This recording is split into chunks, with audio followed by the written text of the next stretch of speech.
الله أكبر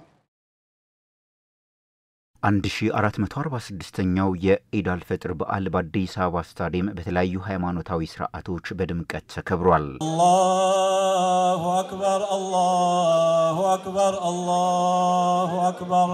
የኢትዮጵያ እስልምና ጉዳዮች ጠቅላይ ምክር ቤት የሥራ ኃላፊዎች፣ የሃይማኖቱ አባቶችና በአዲስ አበባ የሚኖሩ የዲፕሎማቲክ ማህበረሰብ አባላት እንዲሁም ከፍተኛ ቁጥር ያለው የእምነቱ ተከታዮች በበዓሉ ላይ ተሳትፈዋል።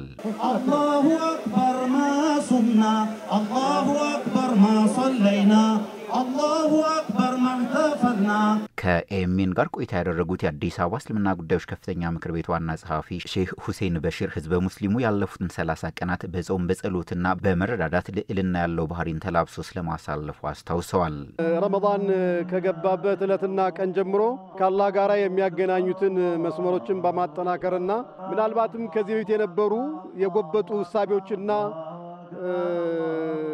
አመለካከቶች ካሉ እነሱንም በቁርአንና በሐዲስ በሚሰማውና በሚያነበው ተደቡርና ጥሞና አድርጎ በሚያሰማቸው ነገሮችን በማረቅና ስነ ባህሪውን ደግሞ ከፍታውን በመጠበቅና በማረቅ በማስተካከል ልዕልና ያለው ባህሪን የተላበሰበትና የተጎናጸፈበት አጋጣሚ ነበር ማለት ይቻላል። የአምልኮት ስራ ረፍት የሌለው በመሆኑ ረመዳንን አላህን በመፍራትና በመታዘዝ ያሳለፈው ህዝበ ሙስሊሙ በጾም ወቅት የነበረውን መረዳዳትና መተሳሰብ አጠናክሮ ሊቀጥል እንደሚገባ ያሳሰቡት ደግሞ የአዲስ አበባ እስልምና ጉዳዮች ከፍተኛ ምክር ቤት ምክትል ፕሬዝዳንት ሼህ ፈትሁዲን ሐጂ ዘይኑ ናቸው። አላህን የምንገዛው እኛ ለረመዳን ለአንድ ወር ብቻ አይደለም።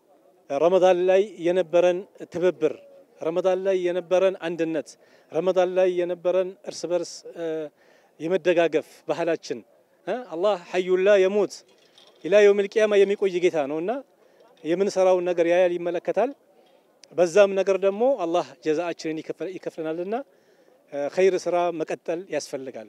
ህዝበ ሙስሊሙ በረመዳን ወር ያሳየውን ቸርነት በሌሎች ወራትም ከመተግበር በተጨማሪ ከሌሎች የሃይማኖት ተከታዮች ጋር ያለውን አብሮነትና አንድነት አጠናክሮ መቀጠል እንዳለበትም የሃይማኖቱ አባቶች አሳስበዋል። ሀዘንም ሆነ ደስታ የሚያምረው ሀገር ሰላም ሲሆንና አንድነት ሲጎለብት ነው ያሉት የእምነቱ መሪዎች፣ ይህ ይሆን ዘንድ ደግሞ ህዝበ ሙስሊሙ ከሌሎች የሃይማኖት ተከታዮች ጋር በጋራ መስራት እንዳለበት ተናግረዋል።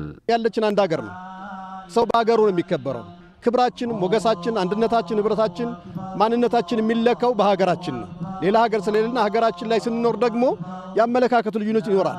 ነገር ግን አቀራርበን ለሀገራችን፣ ለወገኖቻችን፣ ለሰላሙ፣ ለአንድነቱ፣ ለህብረቱ፣ ለእድገቱ የጋራ መስራት መኖር አለብን። የአላህ መልእክተኛ ምን ይላሉ?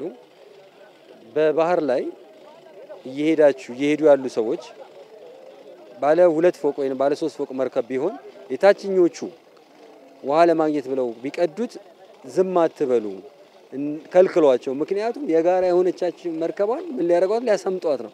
ስለዚህ የጋራ የሆነ ሀገር ላይ ምንም ቀልድ አያስፈልግም። ሊቀለድ አይደለም። ሁለት ሀገር የለንም። ዛሬ ላይ እኛ ኢትዮጵያውያኖች ምንም ያጣነው ነገር የለም።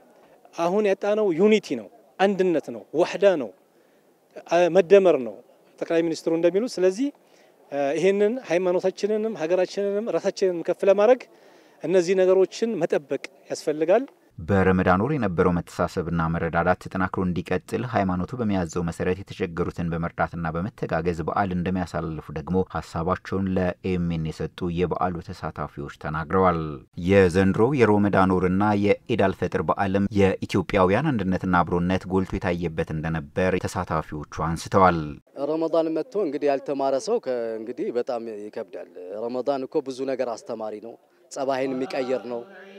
ስለዚህ ረመዳን ያልቀየረው ሰው ምንም በጎረቤትም በምንም በአካባቢውም ረመዳን ይቀይራል ላይፍህን። ለሀገራችን ደስታ አላድርገው። እንደዘንድሮ ሁለቱ ሃይማኖት አንድ ሆኖ ሰላም መሆኑ በጣም ደስ ብሎታል። እንኳን ለኢትዮጵያን ህዝብ ለውጭም ገርሞታል። አላሁ አክበር